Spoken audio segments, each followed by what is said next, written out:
I'm Jim DeMent, South Carolina. Very few Americans have probably heard the Law of the Sea Treaty, but it's something that's been around since Reagan's time. Reagan refused to sign it, although he agreed to cooperate with the international community. He did not want to submit in treaty form our nation to an international body. And that's really the discussion today.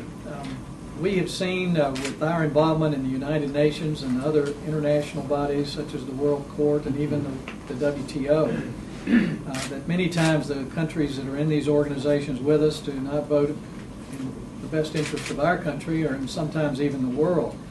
And for us to submit ourselves to laws that govern the seas all over the world is something we really need to step back and think about. There are a number of members of Congress now who want to push this treaty through.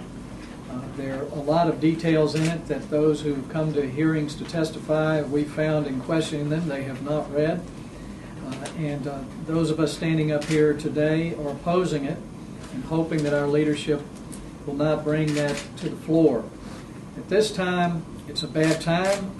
Americans are suspicious even of Congress, and the thought of submitting our country to another international body is not going to sit well with Americans.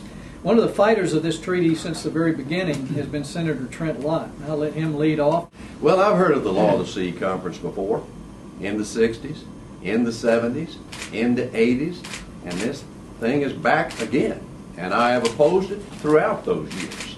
I remember distinctly in the 80s going before a committee in the House and debating this issue with a congressman named Jack Fields from Texas. He and I were against it, and Elliot Richardson was a former secretary, and I think Attorney General was on the other side. It was a bad law then, and it is today. I saw one article that described it as, if you want the UN on steroids, you want the Law of the Sea Treaty.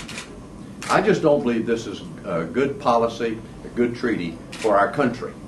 And with all the other things we do need to be doing, I don't think we should take this up. Now, let me tell you why I'm opposed to it. First of all, I am absolutely convinced it undermines U.S. sovereignty. Secondly, I also think that it would create a huge UN bureaucracy, which would put a number of our entities, including the private sector and the military, in my opinion, at the mercy of the UN bureaucracy. Now, once again, of course, the United States would pay for 25% of the cost of this new entity, but we would not get 25% of the representation on the various panels or groups that would be created by the Law of the Sea Conference. I believe it would undermine U.S. military and intelligence operations, and I believe that it would be a huge problem in terms of navigational rights. Some people say, well, some of the problems that existed have been cured over the years. Well, there have been 3 subsequent efforts to define it, but interestingly, they were never actually put into the agreement. It boils down to this.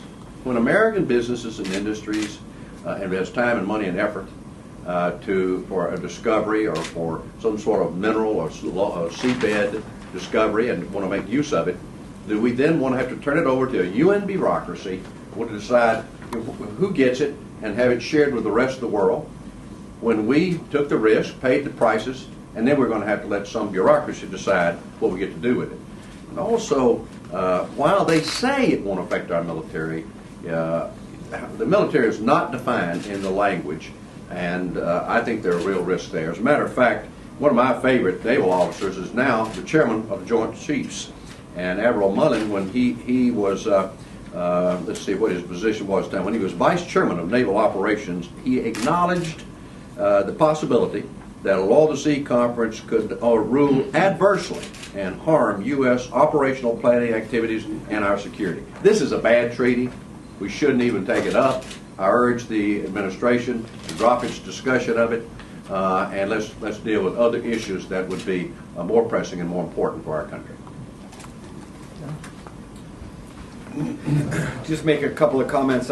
When I was the chairman of the Readiness Subcommittee on the Armed Services Committee, held hearings on the Law of the Sea Treaty a few years ago. didn't know a lot about it when first started looking into it. Became very convinced that this would be a bad treaty for the United States to enter into. For several reasons, the main one of which I think that Senator Lott has talked about. And in recent decisions by the United States Supreme Court, we have seen that the court citing international law over the United States Constitution. That seems to be a growing effort, at least with 5 of the 9 Supreme Court justices, to subject us to another international body that most of the time, at least based on other international bodies, is not going to rule in the United States' interest. I don't think that it's another precedent that we should be setting in this country. One of the obvious things we look at, if there's arbitration that needs to be set, who picks the arbiter? The UN Secretary General. UN Secretary Generals have not been the kindest to the United States in years past, and this is just one solid example of why I believe that this treaty should be rejected. It shouldn't even be brought to the floor in the United States Senate. We should not have any part of it because of the damage that it does to United States sovereignty. Yeah, let me just mention one thing that hasn't been said. And I think if I could single out one thing that I find most onerous about this, it would be this. The International Seabed Authority that would be established has the power to have jurisdiction over 70% of the surface area. One of the things that, I don't think there's a member up here before you right now who hasn't joined me in passing resolutions to the United Nations saying that when you come out with something that is against the best interest of America, we are going to withhold some of your funds unless you change this position. And it works. Now, what they are attempting to do, this International Seabed Authority has global taxing authority. If you give them that taxing authority, they would like nothing more than to take away that last little bit of accountability that they have to the United States of America. We would lose that accountability.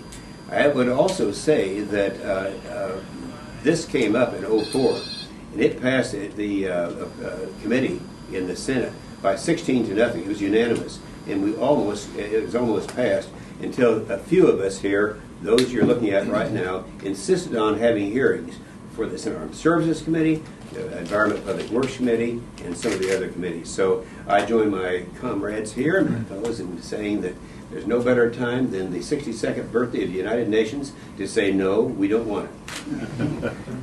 Just very briefly, I don't propose to speak on behalf of all of the leadership of the Republican Conference, but 3 of us are here today.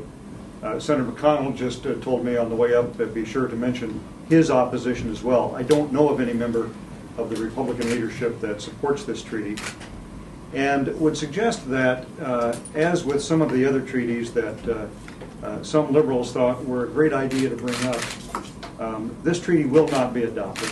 There aren't the votes to pass it. The only thing that will be achieved by bringing it up in the Senate is to take a lot of time. Maybe actually it would be salutary, because the voice of the American people will be heard if this is brought to the Senate floor, and they will give a resounding no to further reduction in American sovereignty represented by this treaty. So opponents of the treaty want to have a big debate in which the American people slap them down, as they should. That will occur. I suggest that there are better uses of our time between now and the end of the year. Well, a number of nations have assigned the Law of the Sea Treaty. It's been in place for nearly 30 years now, and we haven't been a party to it, and things have gone along fine.